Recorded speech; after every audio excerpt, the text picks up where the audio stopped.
it's probably somebody that is real meek, a person that's meek. And when you show somebody some humility, you do something for that person that's meek. You pick the people that's meek, not somebody that can really do something. Not somebody that's got a lot of money, because they're not meek. A person, humility means to me like somebody that's meek, just like God says in the Bible. He likes meek people. The meek people shall inherit the earth. And humility can have a lot of different meanings, but that's what I kind of think it is. Help somebody out if you show them a gratitude. It's a gratitude that you show somebody. What would be an example of being humble? Yeah, being humble. That's one example. Yeah. Other ways that you could, maybe you see somebody that, let's just use a little illustration. Maybe you see somebody out there that's got a lot of bills. Maybe you got some money this week, you worked right. So you go and you tell yourself, well, should I help this person or shouldn't I?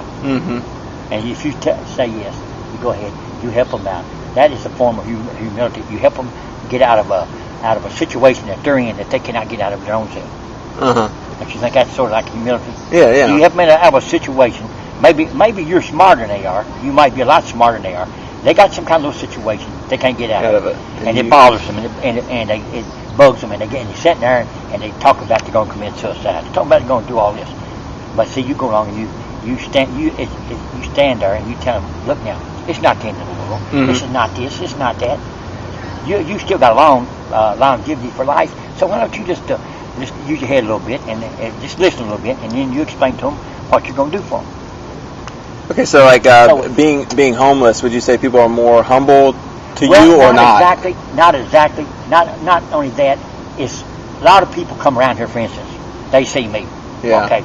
Now I've had this happen several times, which I don't particularly like. Nobody take my picture, and I don't like this and that because I don't care about that. Yeah. I mean, I'm me. I'm going to be me till the day I die. So they come around and they'll say, hey, Mr. Boyd, we understand you've been here 52 years in this town. And they say, somebody told me that. Okay, I said, well, that's good, fine. They said, well, what's the reason that you're out here for? Why are you really homeless? Why? When you've got all this stuff and all that, and you could have helped yourself. You could get off the street. I said, well, it's a long story. You people probably wouldn't understand it. I tell them, you probably got a job. You probably got a nice car. You got a family, and you probably got some money. But all these other people around there haven't got that. So you come in here, you want to make an example out of somebody. So you pick me to make an example out of it. Because you figure that I've been here so long, and I'm not going to say nothing about nothing. I'm not going to do nothing about anything. But I said, that's wrong, because I'm just like anybody else out here. I said, the reason I am out here is it's a religious thing with me. It's not nothing else.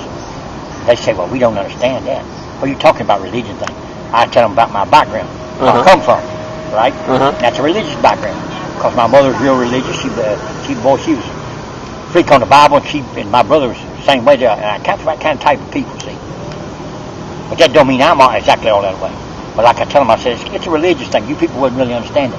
I said, if you've never been out here, and you've never been homeless, and you've always been in the house, you wouldn't know what a rainy night is. You wouldn't know what it is to be cold. You wouldn't know none of that stuff, because you couldn't take it to start with. That's why you ain't out here, because you couldn't take it to begin with. They say, you're probably right. One night it was scared to death out here. I said, yeah, it scared you to death. That scared me to death.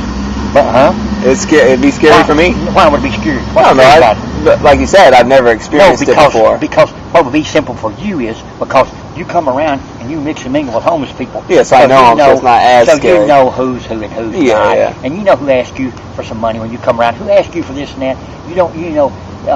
One reason they ask you is because they're too lazy to do anything for themselves. They don't want to do nothing. Yeah. So there's a lot of them sitting around like that bunch in there. They sit in there every day. Especially Chris and that, Thomas got that dog.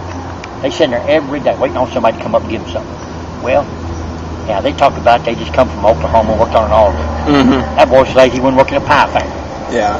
He was working nothing. They tell you a lie about all that stuff, so you give them something, see. They use lies to get something, see. I don't do that. I'm straight up and down with you. I'll tell you, now, if I wanted something, I'd ask you for it. Yeah. But I don't ask you because I don't really need it, because I got some money in my pocket. Yeah. And this here, you're just showing me some gratitude, see. So I like you because you're straight up and down now.